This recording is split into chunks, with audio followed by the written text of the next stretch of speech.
Hello good afternoon guys. मेरा नाम है कनिष्क परब और मैं आज बहुत ही इम्पोर्टेंट टॉपिक पे बात करने वाला हूँ। जिस जो टॉपिक है कि गवर्नमेंट ने जो अभी फ़िलहाल फैसला लिया है कि फाइनल ईयर्स छोड़ के बाकी सारे एग्ज़ाम्स कैंसिल कर दिए। अब मैंने पहले भी एक वीडियो बनाया है, वहाँ पे मैंने बहुत सारी चीज़ें एक्सप्लेन करने की कोशिश की है इन माई मदर टंग मराठी में।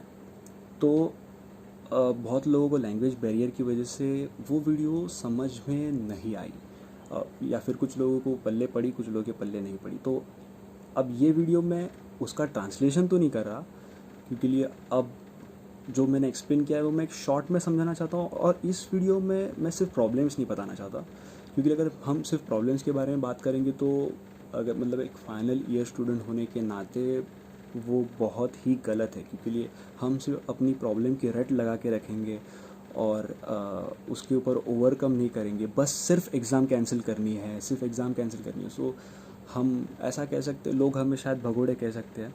सो मैं वैलिड पॉइंट्स के साथ आया हूँ कि फाइनल ईयर के एग्ज़ाम क्यों कैंसिल होने चाहिए बेसिकली। सो अब पहले वीडियो में जो मैंने मराठी में एक्सप्लेन किया था वो मैं आपको एकदम शॉर्ट में एक्सप्लेन कर देता हूँ कि गवर्नमेंट ने एक ऐसा डिसीजन लिया है जिसके अंदर फाइनल ईयर छोड़ के सभी एग्ज़ाम्स कैंसिल होंगे। अब फाइनल ईयर के एग्ज़ाम कैंसिल होंगे मतलब फर्स्ट ईयर के एग्ज़ाम कैंसिल होंगे, सेकेंड ईयर के एग्ज़ाम कैंसिल होंगे, फिर थर्ड ईयर के एग्ज़ाम कैंसिल होंगे, which is all even sems are getting cancel. So जो सेकेंड सेमेस्टर देने वाले थे वो सेकेंड सेमेस्टर नहीं देंगे, फोर्थ सेमेस्टर नहीं देंगे और सिक्स सेमेस्टर नहीं देंगे।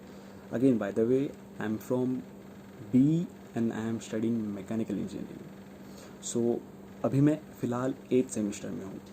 तो अब वैसे देखा जाए तो इंजीनियरिंग का पैटर्न ऐसा होता है कि पूरे इंजीनियरिंग में 8 सेमेस्टर होते हैं। अब उसके अंदर जब आप सेम 2 कैंसिल करते हो, सेम 4 कैंसिल करते हो, सेम 6 कैंसिल करते हो, अब सेम 7 और सेम 8 में बहुत ही इजी सब्जेक्ट होता है, जबकि core subject actually first second third year में होते हैं, जो कि हम लोग ने क्लियर कर चुके हैं। हम लोग ने तभी पढ़ाई की हुई है और हम लोग ने वो क्लियर कर चुके हैं। अब बात करते हैं सेकेंड ईयर्स की, या फिर जो अभी सेकेंड ईयर्स में गए हैं, जिनको प्रमोट किया गया है, उनका सेकेंड सेम मिस हो चुका है। तो सेकेंड सेमेस्टर में सब्जेक्ट्स आते हैं ईडी, इंजीनियरिंग ड्राइंग, M2 और SPA। तो SPA में बेसिक कोडिंग सिखाया जाता है और लॉजिक सिखाया जाता है। M2 तो सबको मालूम है। Even though engineering drawing, it's a very good and practical subject, जो कि उन लोग का होने नहीं वाला। इवन दो फोर्थ सेमेस्टर में आई गेस कॉम सब्जेक्ट नहीं होने वाला। तो ऐसे जो कोर सब्जेक्ट्स है वो नहीं होने वाले। और जब वो लोग पास आउट होंगे, मतलब अब जो जो अभी सेवन सेमेस्टर में गए हैं वो 2021 में पास आउट होंगे, फिर नेक्स्ट मतलब सेकेंड ईयर वाले 22 में पास आउट होंगे और थर्ड सेमेस्टर वाले 23 में पास आउट होंगे। तो अब ये लोग जब पास आउट होंगे तो इनके पास हर एक बैच के पास, मतलब जो हमारे जो पिछले 3 बैचेस है उनके पास हर एक के पास एक एक सेमेस्टर कम होगा। मतलब बेसिकली 8 में से वो लोग के पास सिर्फ 7 सेमेस्टर होंगे। अब गवर्नमेंट ये भी कहना चाहती है कि वो लोग इंजीनियर बन सकते हैं 7 सेमेस्टर के साथ, लेकिन हम लोग को वो लोग डिग्री नहीं दे सकते, क्योंकि हम लोग पहले ही क्योंकि हम लोग को 8 सेमेस्टर बाकी है। अगर आपको ऐसा कहना है कि 8 सेमेस्टर बहुत इंपॉर्टेंट है तो मुझे नहीं लगता, क्योंकि 8 सेमेस्टर में सब्जेक्ट्स क्या है, रिन्यूएबल एनर्जी सोर्सेस। मतलब आपको ये कहना है क्या कि जब तक हम लोग, मैंने थर्मोडायनामिक्स पढ़ा हुआ है, मैंने फ्लूइड मैकेनिक्स पढ़ा हुआ है, तो आपको ये कहना है कि मैं रिन्यूएबल एनर्जी सोर्सेज का पेपर नहीं दूंगा तो मैं इंजीनियर नहीं बन सकता। ऐसे बहुत से केसेस हैं जिनमें फाइनल ईयर बहुत इजी होता है। फाइनल ईयर इजी क्यों होता है मैं आपको ये समझा देता हूँ। फाइनल ईयर इजी इसलिए होता है कि स्टूडेंट एक्स्ट्रा करिकुलर एक्टिविटी कर सके।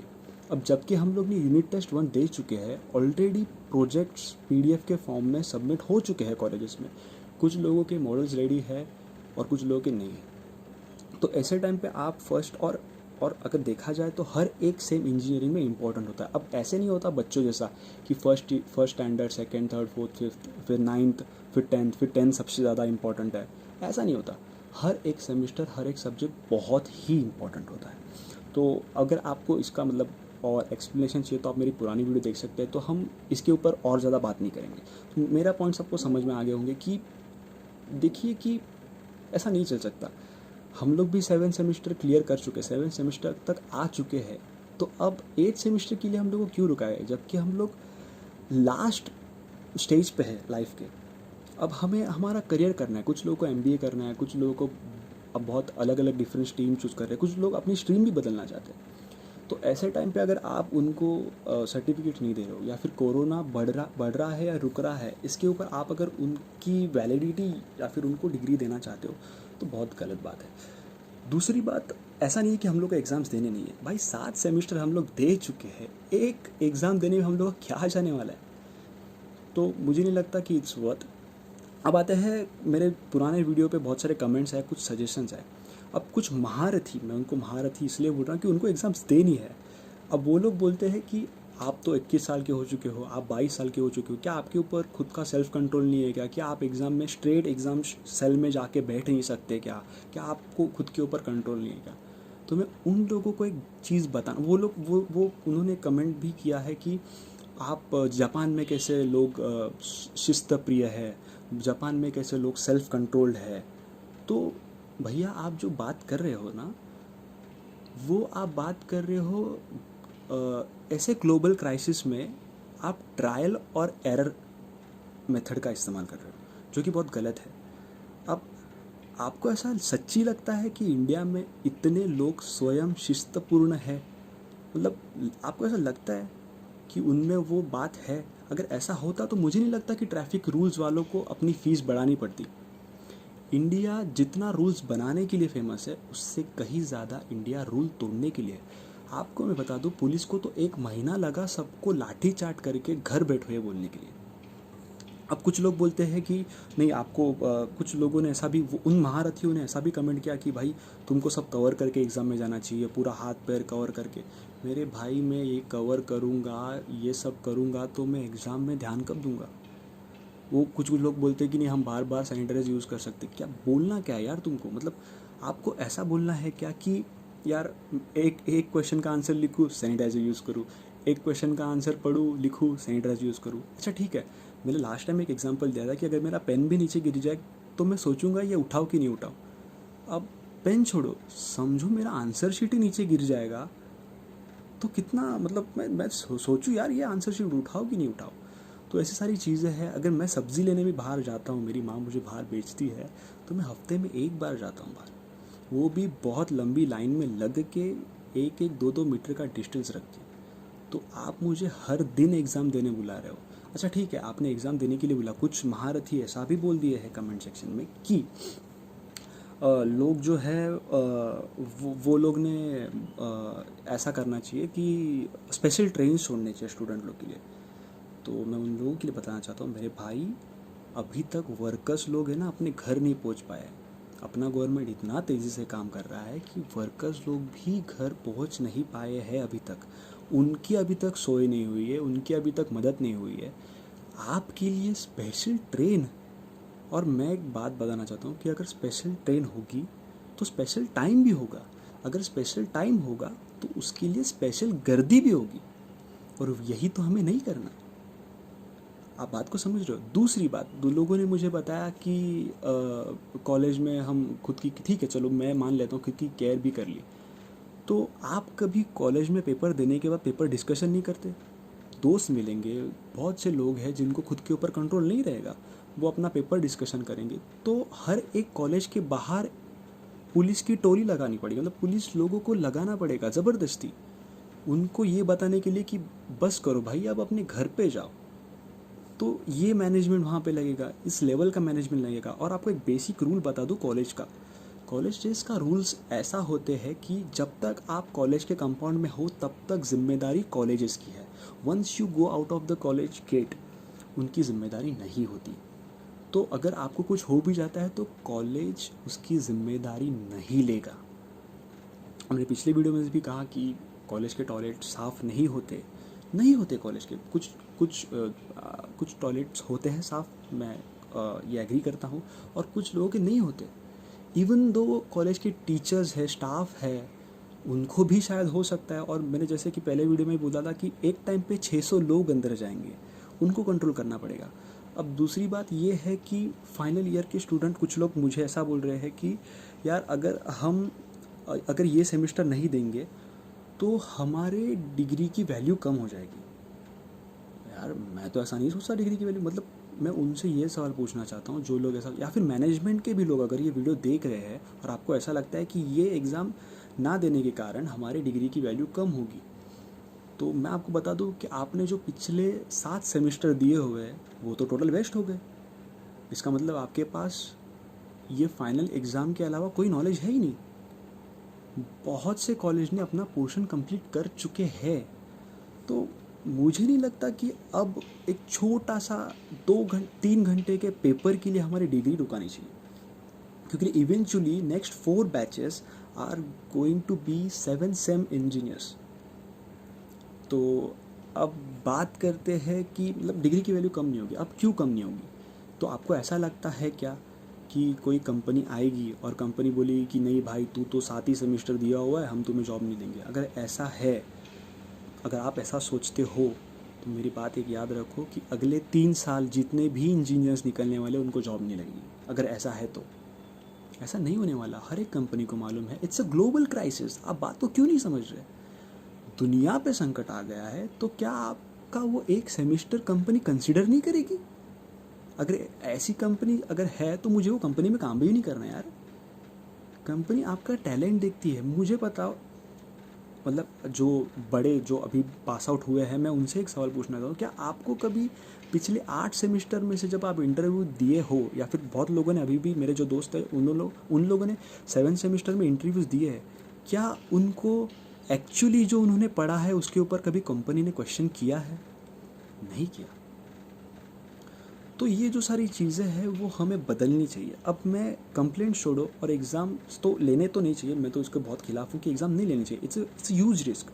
बहुत लोग तो ठीक है, एक की इम्यूनिटी अच्छी होगी, समझो मेरी इम्यूनिटी अच्छी है, मैं घर पे आऊँगा, मेरे घर पे बूढ़े लोग हैं, आजू बाजू में लोग रहते हैं, शायद किसी का घर पे छोटा नया बेबी आया होगा, या फिर किसी के ग्रैंडफादर ग्रैंड मदर को डायबिटीज़ होगा, तो उनकी तो इम्यून सिस्टम नहीं है ना अच्छी, तो भगवान ना करे उनको कुछ हो सकता है। अब मैं ऐसा तो नहीं बोल रहा कि हमें सिर्फ घर पे बैठना चाहिए। अब मैं उसके ऊपर एक सोल्यूशन भी ला सकते हैं। मैं नहीं ऐसा कहता, I am sorry to use this words, but still बहुत लोगों ने, मतलब बहुत कॉलेजेस ने ऐसा ट्राई किया। इवन वो लोग ने ऐसा एक ट्राई किया कि जो पोर्शन बचा हुआ है, सडनली टीचर्स ने एक इनिशिएटिव लिया जो कि बहुत ही अच्छा इनिशिएटिव था कि जूम ऐप पे आ जाओ। जूम ऐप पे बहुत से टीचर्स ने लेक्चर्स कंटिन्यू किए। तो ये बहुत अच्छी बात है कि लोगों ने लेक्चर्स, जिन लोगों को लेक्चर अटेंड करने थे वो लोग ने लेक्चर अटेंड किया, जिन लोगों को शरारत करनी थी वो लोग ने शरारत की। अब मेरा एक मानना है कि ये जो कंपनीज़ है, जूम ऐप या फिर बहुत से कंपनीज़ है, वो लोग अपना डेटा चुराते हैं। ऐसे बहुत सारे कंप्लेंट्स हुए हैं, I don't know whether it's real और नॉट, बट स्टिल। तो अब मेरा एक मानना है कि अपना जो पूरा एजुकेशन सिस्टम है, मतलब जब से स्टीव जॉब्स और विंडोज़ के जो ओनर है, माइक्रोसॉफ्ट के जो ओनर है, सॉरी, वो जब और एप्पल के ओनर स्टीव जॉब्स और ये सब वो लोग जो आए हैं ये इंडस्ट्री में, सॉफ्टवेयर इंडस्ट्री में, तब बहुत तरक्की हुई है सॉफ्टवेयर इंडस्ट्री। मतलब मैं 2012 में इमेजिन भी नहीं कर सकता था कि मेरे हाथ में एक इतना अच्छा स्मार्टफोन होगा। तो इतनी टेक्नोलॉजी एकदम जे कर्व में बढ़ गई है, लेकिन हमारा एजुकेशन सिस्टम पिछले 100 सालों से वैसा ही है। तो ऐसा नहीं होना चाहिए। अभी भी लोगों को 75% अटेंडेंस क्यों इम्पोर्टेंट लगती है? अब देखो, मजबूरी के कारण ही क्यों ना हो, लेकिन बहुत से टीचर जूम ऐप पे आए, तो जूम ऐप पे आने के कारण बहुत लोगों को लेक्चर, जिन लोगों को अटेंड करना था उन्होंने लेक्चर्स अटेंड किए। तो मैं एक बात कहना चाहता हूँ कि यूनिवर्सिटीज़ ने और हर एक कॉलेज ने अपना अपना एक सॉफ्टवेयर डेवलप करना चाहिए, जिसके अंदर लोगों से जो 75% अटेंडेंस होती है वो कम करके डायरेक्टली आप 40 या फिर 30% अटेंडेंस लेकर आओ, और फिर जो बाकी के लेक्चर्स है वो ऑनलाइन रखो। मतलब जो एक हफ्ते का कॉलेज होता है, 6 दिन का कॉलेज होता है, वो आप 3 दिन पे कॉलेज पे लाओ, और बाकी के बचे 4 दिन या फिर 2 दिन पे कॉलेज ला और बाकी के बचे 4 दिन है वो उसे एक पार्ट टाइम जॉब या फिर इंटर्नशिप के लिए लगा दो। इससे क्या होगा, 2 लोगों की प्रॉब्लम सॉल्व हो जाएगी। अब कंपनीज का प्रॉब्लम ये है कि पोर्शन पुराना है, पोर्शन पुराना होने के कारण वो लोग हमें हायर नहीं कर सकते, तो उनको जो चाहिए वो हमारे पास नहीं है, और जो हमारे पास होना चाहिए वो हम उन्हें दे नहीं सकते, वो उनके काम का नहीं है। तो अगर एक बच्चे को सिर्फ प्रैक्टिकल के लिए कॉलेज में बुलाया जाए और डाउट सेशन के लिए बुलाया जाए और सारे लेक्चर्स ऑनलाइन किए जाए, सारे नहीं बोल सकता मैं, कुछ लेक्चर लाइव भी रखो, आप लाइव भी अटेंडेंस ले सकते हो कुछ सिस्टम बना के। अब बहुत से शरारती बच्चे हैं जो टीचर्स को गालियाँ देते हैं, विच इज़ वेरी रॉन्ग। बहुत से लोग हैं जो पॉर्न स्टार्स वगैरह के नाम वहाँ पे डालते हैं अपने यूज़र आईडी में। तो कॉलेज एक अपना एक खुद बच्चों को यूज़र आईडी और पासवर्ड दे के एक अपना अच्छा सॉफ्टवेयर बना सकता है जिसकी वजह से डेटा भी सिक्योर हो। वो बच्चे ने कितने वीडियोस देखे हैं वो भी आपको देखने को मिल जाएगा। फिर उसके बाद में बहुत से इश्यूज सॉल्व हो जाएंगे उसकी वजह से। एक नया एजुकेशन सिस्टम तैयार होगा। उसकी वजह से क्या होगा, कॉलेज ने खुद इनिशिएट लेके बहुत सारे कंपनीज़ के साथ टाई अप करके बच्चों को अपने इंटरेस्ट वाले कंपनीज़ में इंटर्नशिप के लिए रखना चाहिए। अब इससे होगा क्या, जो कंपनी को ट्रेनिंग देनी है वो तो कंपनी उसको ट्रेनिंग देगी ही, और बिना किसी इंटरव्यू के कंपनी उसका टैलेंट पहचान लेगी और अपने अपने डिपार्टमेंट में रख लेगी। तो इससे 2 फ़ायदा होगा कि कंपनीज़ को भी इंटरव्यू करने की ज़रूरत नहीं पड़ेगी और हमें भी कहीं जॉब के लिए बाहर जाने की ज़रूरत नहीं पड़ेगी। अब हमें तो मैं बोल नहीं सकता क्योंकि मेरा एजुकेशन तो ख़त्म होने के लिए आ गया है, क्योंकि मैं लास्ट सेमेस्टर में हूँ। तो एक अच्छा मतलब हमारा एजुकेशन सिर्फ एग्ज़ाम्स और एग्ज़ाम्स के ऊपर लगे पॉइंटर्स और उसका रिज़ल्ट सिर्फ इसी के ऊपर चलता आ रहा है। कुछ कोई एडवांस एजुकेशन सिस्टम के बारे में क्यों नहीं सोचता। हमारा बहुत सारे लोग हैं, सॉफ्टवेयर्स एक्सपोर्ट होते हैं इंडिया के बाहर, लेकिन इंडिया में वो अभी तक अप्लाई क्यों नहीं होते। हम डिजिटल इंडिया को एक साइड में प्रमोट कर रहे हैं, हमारा सरकार डिजिटल इंडिया को प्रमोट कर रहा है, लेकिन वो डिजिटल इंडिया जो सिस्टम है वो एजुकेशन सिस्टम में क्यों नहीं है। जबकि आगे जाके हम ही वो सारी चीज़ें बनाते हैं, हम ही इंजीनियर्स बनाते हैं। मैं इंजीनियर्स की बात नहीं कर रहा, बीएससी वाले लोग हैं, बीएससी आईटी वाले लोग हैं, फिर उसके बाद में बहुत से अलग अलग डिफरेंट स्ट्रीम्स के लोग हैं, ऐसा कर सकते हैं। 75% अटेंडेंस की एक्चुअली ज़रूरत नहीं है। तो ये सारी पर्टिकुलर्स मुझे उसके ऊपर बात करना था, इसलिए मुझे पार्ट 2 बनाना पड़ा। तो आप ये वीडियो ज़्यादा से ज़्यादा शेयर करो। मुझे नहीं लगता कि फाइनल ईयर्स की एग्ज़ाम लेनी चाहिए। अगर आप first year, second year, third year की एग्ज़ाम कैंसिल कर सकते हो तो आपको ये कहना है क्या कि उनका पोर्शन या फिर उनका जो सिलेबस है, उनके जो सब्जेक्ट है, उनका कोई महत्व नहीं। अगर वो ना सीखे तो भी चलेगा। तो एट दी एंड जिन लोगों को ऐसा फियर है कि अगर मैं एग्ज़ाम ना दूँ तो मेरी वैल्यू कम होगी, नहीं कम होगी मेरे दोस्त, नहीं कम होगी। कंपनी पागल नहीं है, कंपनीज पागल नहीं है। और आपको अगर जॉब की इनसिक्योरिटीज़ है तो मैं आपको एक फैक्ट बता दूँ, जिन लोगों के ऑलरेडी जॉब्स है, इकोनॉमी डाउन होने के कारण उनके ही जॉब्स चले गए हैं। So this is global crisis जिसको हील होने के लिए 1 साल लगने वाला है। तो मेरा ऐसा मानना है कि इस जो प्रोसेस को है फाइनल ईयर के बच्चों को और ज़्यादा खींचातानी ना करते हुए उन्हें अभी ही उन्हें डिग्री देकर फ्री कर देना चाहिए कि वो अपनी लाइफ के डिसीजन ले सकते हैं। जैसे कि मैं पहले भी मेंशन कर चुका हूँ, first year, second year, third year जो कि है मतलब जो फाइनल ईयर छोड़ के बाकी की ईयर्स है, उनको कॉलेज जब तक चालू नहीं होता तब तक घर पे ही बैठना है। हमारा वैसा नहीं है, हमें बाहर की दुनिया में जाना है, बाहर की दुनिया में एंटर करना है। हमें सिर्फ कोरोना से नहीं लड़ना, जो इकोनॉमिक क्राइसिस जो हमारे घर पे हुए हैं उनके साथ भी हमें लड़ना है। जो जॉब्स के क्राइटेरिया आगे जाके क्रिएट होने वाले हैं उनके साथ भी हमें लड़ना है। बहुत लोगों को एमबीए करना है, बहुत लोगों को अलग अलग जगह पे जाना है। तो अगर आप ये एग्ज़ाम जून तक खींचेंगे, जुलाई तक खींचेंगे और उसके रिजल्ट्स बहुत बाद में आएंगे तो I don't think it not going to work, you know. मेरे पास शब्द नहीं है बोलने के लिए कि ये कैसा एजुकेशन सिस्टम है यार, कि मतलब फाइनल ईयर के जो एग्ज़ाम्स है, सब्जेक्ट्स है, पहले से इजी है। अब वो इजी मतलब एनवायरनमेंट जैसे सब्जेक्ट है यार, एनवायरनमेंट, फिर industrial management, I don't think मतलब वो पूरी थियरी सब्जेक्ट है। जबकि हम लोग ने कैलकुलेशन एंड एवरीथिंग पहले ही हम लोग ने बहुत डिफ़िकल्ट सब्जेक्ट झेल चुके हैं। अब कुछ लोग ऐसा बोल रहे हैं कि ये तो भगोड़े वाली बात होगी। भाई 7 सेमेस्टर हम लोग ने, मैं अभी भी कह रहा हूँ 7 सेमेस्टर हम लोग दे चुके हैं। एक एग्ज़ाम देने के लिए कोई प्रॉब्लम नहीं है। लेकिन बाहर वातावरण इतना प्रेशर, एंजाइटी और ये एकदम प्रेशर वाला जो वातावरण बाहर हो चुका है, उससे फाइट करने के लिए कोई क्लियरिटी नहीं है, कोई श्योरिटी नहीं है। अब ऐसे में एग्ज़ाम्स हमारे जान से इतने इम्पोर्टेंट है कि सबको इकट्ठा करना ही होगा और एग्ज़ाम देने ही पड़ेंगे, तब जाके हम अपने करियर की शुरुआत करें।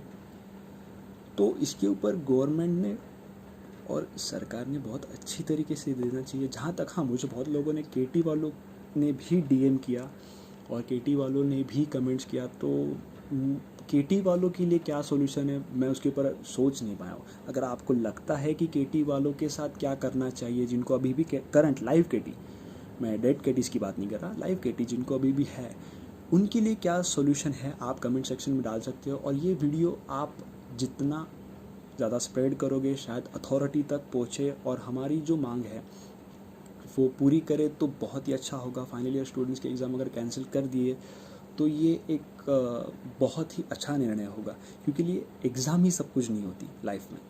बहुत से बड़े बड़े लोगों का मानना है कि यार ये साल तो अपनी जान बचाओ, इकोनॉमी तो छोड़ो यार, पहले तो अपनी जान बचाओ, अपने आप को सुरक्षित करो। तो आप एक साइड में ऐसा मैसेज भी देते हो और एक और टीवी पे अनाउंस करते हो कि आपके अगले महीने एग्ज़ाम होने वाली है। मैं आपको बता दूँ मेरे फ्रेंड्स की आपकी डिग्री की वैल्यू कम नहीं होगी, आपको कुछ टेंशन नहीं लेना है उसके ऊपर। कंपनीज पागल नहीं है, ग्लोबल क्राइसिस है, उन्हें भी एम्प्लॉयज़ की ज़रूरत है। अगर आप आपका एक्स्ट्रा टैलेंट शो करते हो तो आपको जॉब ज़रूर मिलेगी।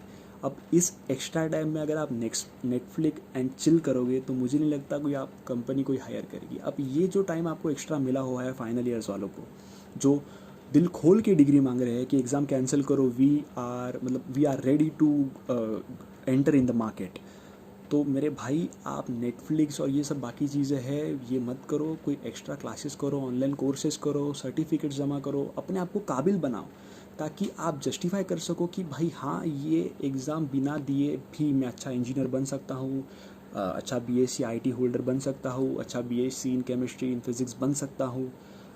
तो ये जो है एजुकेशन सिस्टम में ऐसे चेंजेस आने चाहिए, अपना एजुकेशन सिस्टम भी डिजिटल इंडिया से जुड़ना चाहिए। बहुत से ऐसे इश्यूज़ हैं, अगर आपको कोई लगता है तो आप कमेंट सेक्शन में कमेंट कर सकते हो।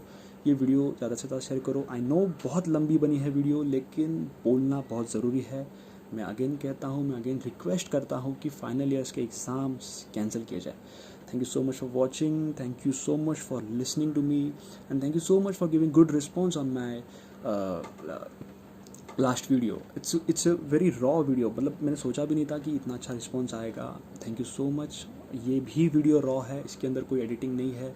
अगर मेरे से कुछ गलती हुई होगी तो मुझे माफ़ करो, बोलने में बहुत सी गलतियाँ हो जाती है. अगर कुछ पॉइंट मिस हुआ रहेगा तो कमेंट सेक्शन में ज़रूर बताना कि क्या मिस हुआ है. लेट्स सी हम अगले वीडियो में कौन सा टॉपिक लेके मिलते हैं. Thank you so much. Bye bye. Thank you.